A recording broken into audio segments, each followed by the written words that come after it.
Dagan. Magandang hapon sa lahat. Lalo po sa inyong nakikiramay sa amin. Maraming pong salamat.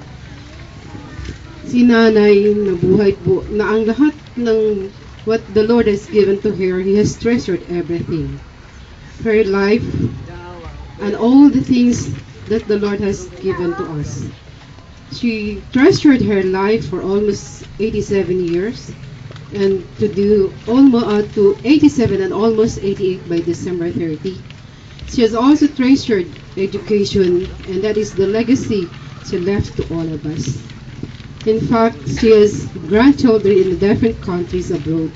That is the light and our tanging yaman, ang ilaw namin na kahit saan nakarating ang kanyang mga apo, nandun yung pag-aalab sa puso dahil siya ang nagbibigay ng inspiration. Para sa kanya, ang edukasyon ay napakahalaga. Kahit mahirap kami, talagang sinikap ni nanay mapag-aral at nagbigay siya ng malaking pagpapahalaga nang sa ganun maiahon ang aming kahirapan at saka yung mga kanyang apo. This is the legacy na iniingatan namin. Ang nanay also has treasured everything. Yes, sabi ni nanay, lahat ng bagay ay dapat niyong ingatan, hindi lamang sa pera at ano pa mang bagay. She is also a strong woman. She has provided herself lahat ng provisions na kailangan niya hanggang ngayon. Hindi niya kami binigyan ng problema as to financial problems kung paano namin ilalagay siya sa kanyang huling himlayan. Ganon si nanay. She look up to the future na hindi na dapat yung kanyang mga anak, mga apo magkaroon pa ng problema.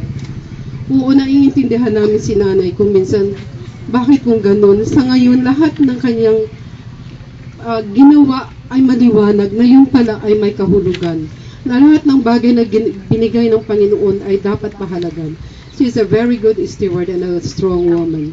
Yun ang isang legacy na hanggang ngayon ay ipagpapatuloy namin hanggang sa next generation. For you, nanay, hindi ka mawawala sa aming damdamin, hindi sa aming puso.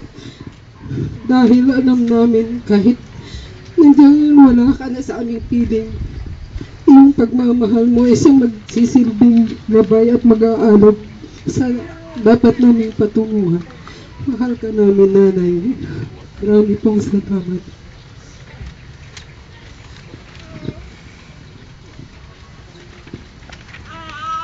At ngayon po naman, itatawagin natin ang pinakamatandang anak na lalaki, si Kuya Bert Taten.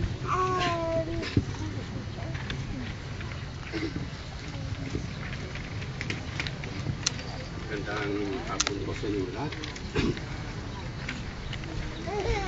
Nagpapasalamat po ako sa lahat ng mga lumano dito at bigay ng panalangin sa kanya. Ano ba talaga ang isang ina sa loob ng bahay? Ito pala yung sinasabi nila, ito ay isang ilaw na nagbibigay liwanag sa loob ng bahay. Ngunit sa ngayong pagkakataon, para bang bumagsak sa amin ang kadiliman nang siya ay mawala.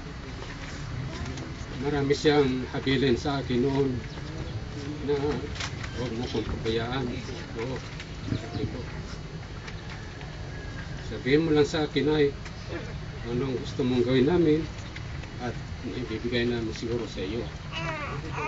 Pero sasabihin ko ang totoo, mailalagay ka namin sa magandang hantungan at hindi ka namin pababayaan.